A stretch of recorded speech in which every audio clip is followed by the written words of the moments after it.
Ô, gente, eu fiz um vídeo sobre o IPVA, então, que pelo jeito será cobrado a partir de 2026, sobre, assim, bicicleta elétrica, cadeira de rodas, motorizada, né, entre outras coisas. Bom, eu fiz o vídeo lá, né? E aí, gente, uma pessoa, entre outras coisas, me perguntou assim, isso é sério? E aí eu disse para a pessoa, é sério. Porém, contudo, entretanto, o Estado faz o que ele quiser. Todo mundo está falando aí a respeito desse imposto. E se o governo quiser falar, tá todo mundo falando, então eu vou retirar para que as pessoas passem por mentirosas. Ele faz isso tranquilamente, né? E aí não tem esse negócio, mas ele não pode. Gente, o sistema pode tudo que ele quiser. Tá bom? Claro, ele vai pegar esse imposto e jogar em outro lugar. Porque, deixa eu perguntar um negócio para você. Você presta atenção nos centavos? Hoje você foi ao supermercado e comprou alguma coisa que custava R$ 6,85. Se amanhã você for comprar e tiver R$ 6,95, você vai prestar atenção nos 10 centavos? Bom, a maioria não vai. Agora, e se você prestar atenção, subiu 10, o que você vai fazer? Se você precisa daquilo, você vai comprar e ficar quieto, não é? Agora, imagina que nós somos aproximadamente 220 milhões de brasileiros. Vamos supor que 50 milhões usam esse produto aí que custa R$ 6,85, que depois foi para R$ 6,95, né? 50 milhões vezes 10 centavos, quanto que dá? Então, a gente não costuma, né? Olhar essas coisas. Então, gente, este vídeo é para mostrar, é para falar para vocês apenas uma perversidade que eu senti na pele que o sistema, o governo, os políticos, o Estado está fazendo conosco, e isso é planejado há muito tempo. Tá? Então, deixa eu contar uma perversidade que eu senti na pele, porque eu vivi quando eu era criança. E hoje tá tudo ao contrário. Olha só, eu nasci e me criei no sítio. E aí, gente, muito pobre, nós morávamos no sítio dos outros. E junto ali a colônia tinha nós e os mineiros e os nortistas, como a gente dizia, porque eles se referiam a nós como os italianos e nós a eles como os nortistas e os mineiros. E olha, e eu posso falar sem medo de errar, mais de 50% das pessoas que estavam lá eram pretas e pardas. E nós ali, todo mundo no meio. E vivíamos muito, mas muito, mas muito bem. Porque lá para 68, 69, 70, lá que o pessoal estava ainda muito no sítio, o governo não se metia muito lá ainda. Nós éramos ensinados a respeitar os pais, os professores, as pessoas mais velhas, em geral, puxar a cadeira para uma pessoa sentar, passar um café, que nós mesmos plantávamos. Então, vivíamos todo mundo bem, não tinha nada daquele lá porque é preto, aquele lá porque... Não tinha nada disso. Vivíamos em perfeita harmonia. E assim eu fui criada. E olha só, o meu pai passou evangélico, inclusive, quando eu nasci. Por causa de uma coisa lá também que eu poderia ficar falando com vocês aqui um tempão. E aí, gente, ele se batizou em uma igreja, mas essa igreja não tinha muito, porque a gente acabava mudando muito também, viu? De sítio, de um lado do estado, para outro lado do estado, era uma coisa muito louca. A minha vida, se eu for contar ela, eu caio em contradição, para você ter uma ideia. E aí, nós começamos então a frequentar a igreja Assembleia de Deus. Então, eu peço licença aos assembleianos para falar um pouco do que eu vivi na Assembleia de Deus ali, eu vou falar, essa história que eu vou contar deve ter se passado nessa época, tá? Eu sempre, desde cedo, nós somos a igreja. Mas isso que eu vou contar para vocês está aqui entre 1976 e 1978, tá bom? Então, nós íamos para a igreja. E olha só que interessante, gente. A A igreja, ela tinha, assim, muitos negros igual no lugar onde eu morava, porque era mais ou menos ali as pessoas mesmo que frequentavam, né? E tinha o coral que ele era composto praticamente por pessoas negras. E tinham as pessoas também que tocavam os instrumentos, eu achava aquilo fantástico. Aliás, eu quero aqui em Londrina visitar Londrina, Cambé, Biporã, que seja, eu quero visitar uma igreja Assembleia de Deus, porque me deu, assim, saudade. Porque a Assembleia de Deus, gente, eu não sei se ainda é assim, mas a Assembleia de Deus, ela sempre deu oportunidade para as pessoas cantarem, tanto no coral como solo, e também tocar instrumentos. E depois, no final do vídeo, eu vou dar um bônus a respeito disso, tá? A respeito dessa história da Assembleia de Deus. Permitir, ajudar, incentivar, lançar as pessoas, então, a descobrir como é bom, como é bonito cantar e louvar a Deus, né? Então, eu sempre achei isso muito bonito, né? Na Assembleia de Deus, eu amava escutar o coral. E tem até, gente, uma música que nunca, um hino, que não me sai da cabeça, que é, se eu não me engano, é que a sua palavra seja luz para os meus caminhos. Acho que era um negócio desse, que era cantado no coral. Eu me arrepiava que a sua palavra... Aí os homens faziam a voz mais grossa, depois vinham as mulheres com a voz mais... Gente, eu achava isso fantástico. E então era assim, quem quisesse lá na igreja, lá no púlpito, lá na frente, cantar, ia. E eu achava muito bonito, porque era o pastor, então, que comandava. E assim, gente, independente se você cantasse bem ou cantasse mal, você cantava. Ninguém ia te proibir de cantar. Claro que a maioria dos irmãos, eles já iam à igreja querendo ouvir uma determinada pessoa, ou algumas pessoas, porque elas cantavam muito bem. E existiam quem cantava muito bem. Os pretos, que hoje chamamos de negros. Chamávamos de preto, mas não tinha nenhum desrespeito. Aliás, eles eram respeitados como todas as pessoas devem ser. E então, aliás, teve um episódio muito legal, gente, porque, olha só, eu estava ali esperando para entrar na igreja, que todo mundo chegava ali, porque ninguém chegava atrasado em culto, não. Ah, meu pai dizia assim, que você chegue atrasado no culto. Ah, se você chegar atrasado na escola, escolinha rural, sabe? Ah, coitado de você. Você vai lá e fica esperando o professor. Você vai na igreja e fica esperando o pastor. Ninguém deve entrar na hora que já começou a aula ou o culto e ninguém deve sair no meio. E era assim.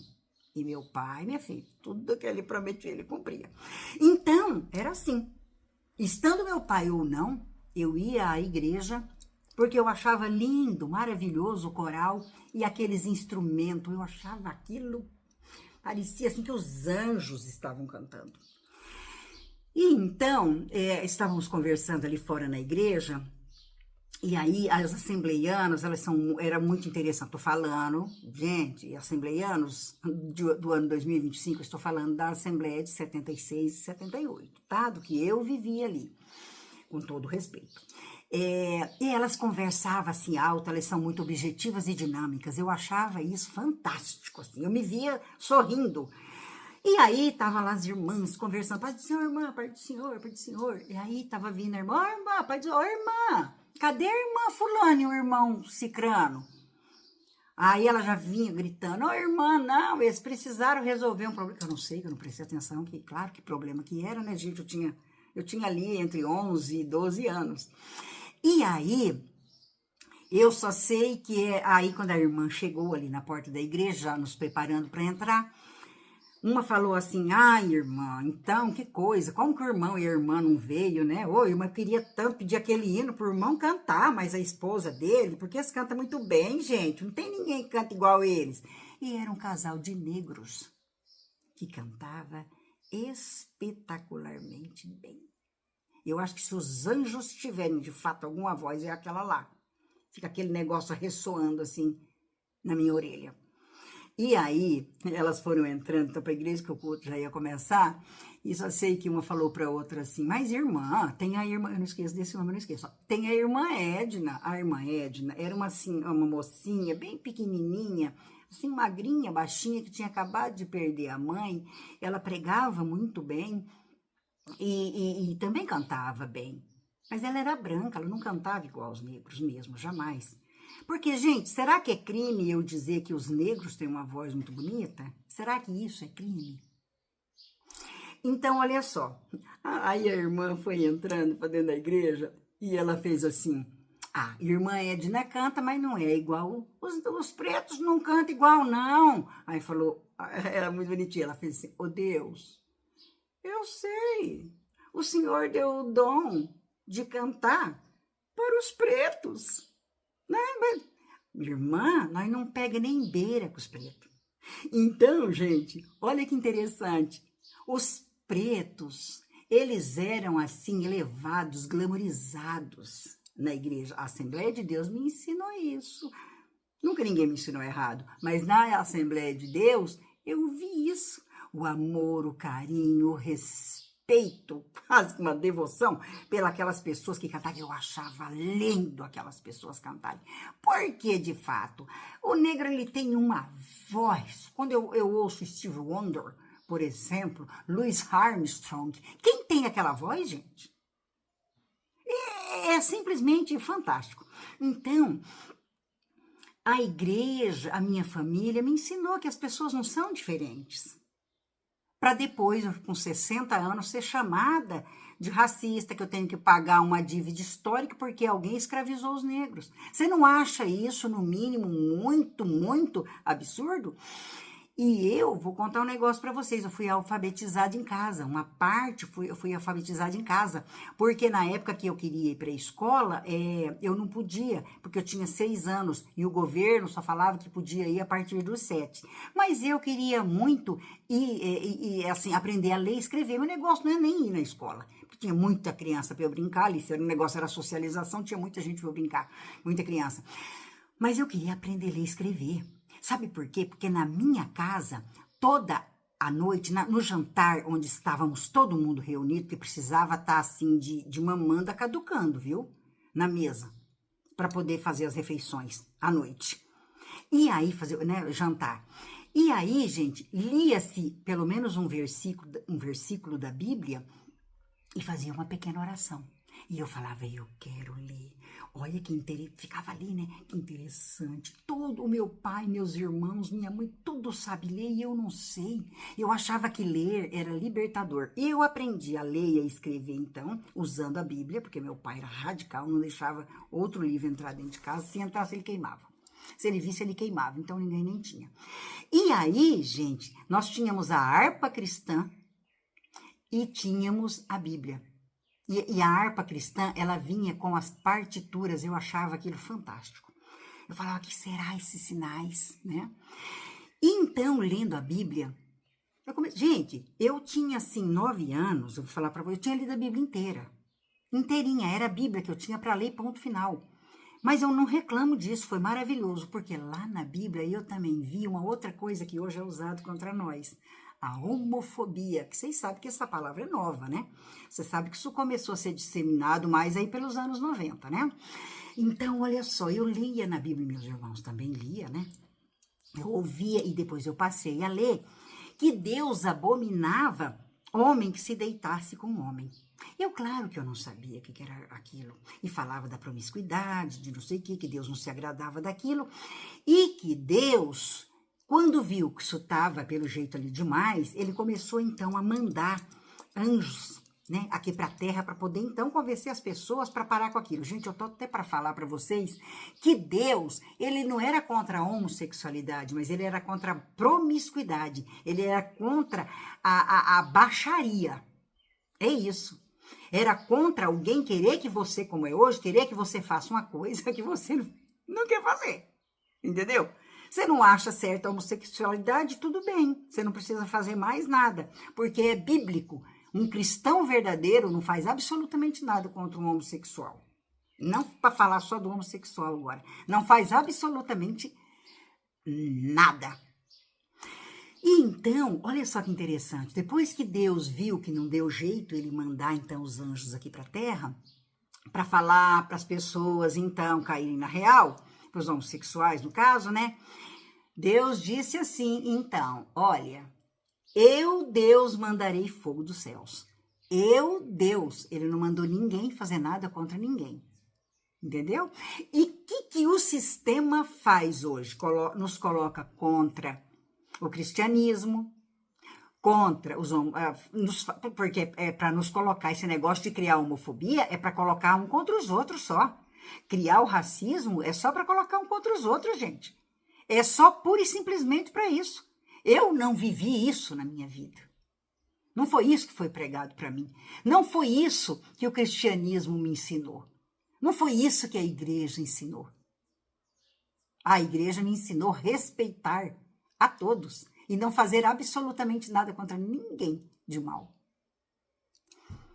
Então, esse é o recado. O sistema é perverso. Ele usou a miscigenação, que é uma coisa maravilhosa no nosso país, contra nós mesmos. Sabe o que me fez lembrar?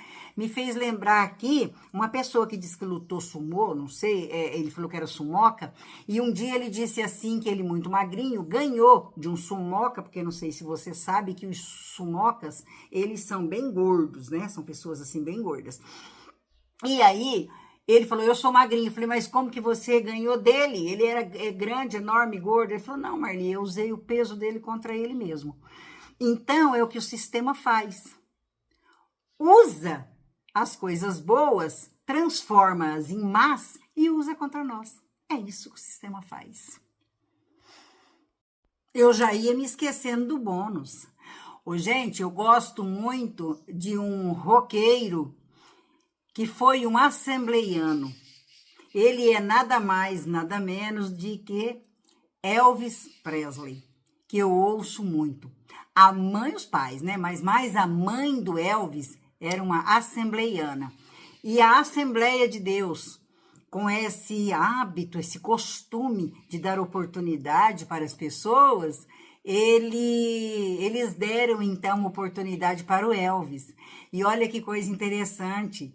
Quem ensinou o Elvis a tocar violão foi um pastor. Não é de chorar? Eu fico arrepiada.